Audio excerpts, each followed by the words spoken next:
आज शनिवार 2 मे रोजी सांगलीमध्ये सयाजी एफोटेल हॉटेलमध्ये सांगलीतील ज्येष्ठ वकील व ॲडव्होकेट श्री मकरंद कुलकर्णी सरांच्या 50 वर्ष वकिली क्षेत्रातील कारकीर्द पूर्ण झाली त्याबद्दल त्यांनी एक कार्यक्रम आयोजित केला होता. त्या कार्यक्रमाची पार्टी ही सयाजी हॉटेल विश्रामबागमध्ये असणाऱ्या त्या ठिकाणी ठेवली होती.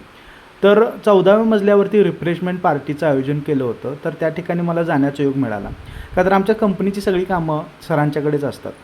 तर वरती गेल्यानंतर बघा, मला असं वाटलं नव्हतं की सांगलीमध्ये असं काही ठिकाण आपल्याकडे असेल.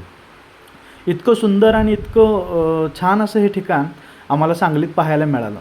त्यानंतर मावळतीचा सूर्य संध्याकाळचे 6 वाजले होते. मावळतीचा सूर्य बघताना असं वाटलं की नवचेतना देणारा हा सूर्य होता.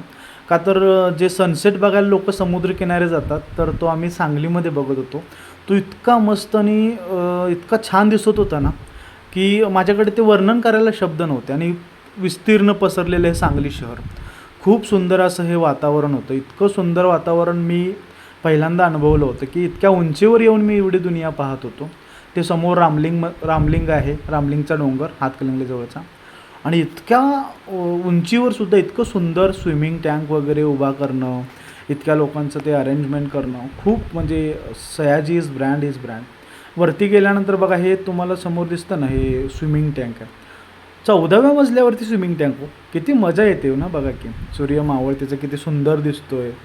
एकदम मस्त हे प्रीमियम लोकेशन आहे. इतकं सुंदर होतं. त्यानंतर पुन्हा आम्ही कार्यक्रमाच्या ठिकाणी आलो. कार्यक्रमाला सुरुवात झाली होती. कार्यक्रम खूप सुंदर आणि मस्त होता. खूप जिल्ह्यातले ज्येष्ठ नेते, वरिष्ठ वकील, जजेस सगळे असतील, सहकारी, इंडस्ट्रियलिस्ट, उद्योगपती सगळे लोक या ठिकाणी उपस्थित होते. खूप असा सुंदर आणि अतिशय छान असा कार्यक्रम पार पडला. व तिथं उपस्थित राहिलेल्या मान्यवरांची आम्हाला मनोगत ऐकायला भेटली.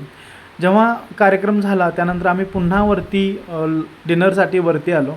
तर वरतून खाली बघताना अक्षरशः पाय कापत होते. का तर बाजूला कवर फक्त ह्याचंच होतं, म्हणतात ना त्याला, लाकडी आणि काचेचीच इमारत.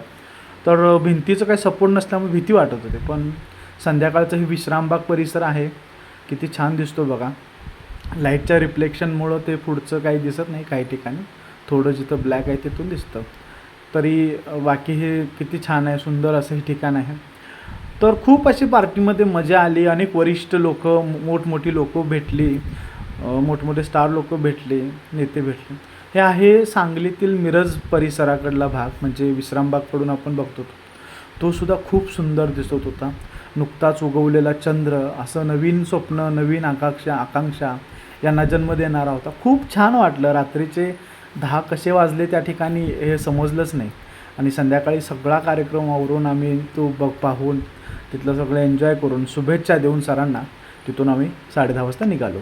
तर कसं वाटलं नक्की सांगा.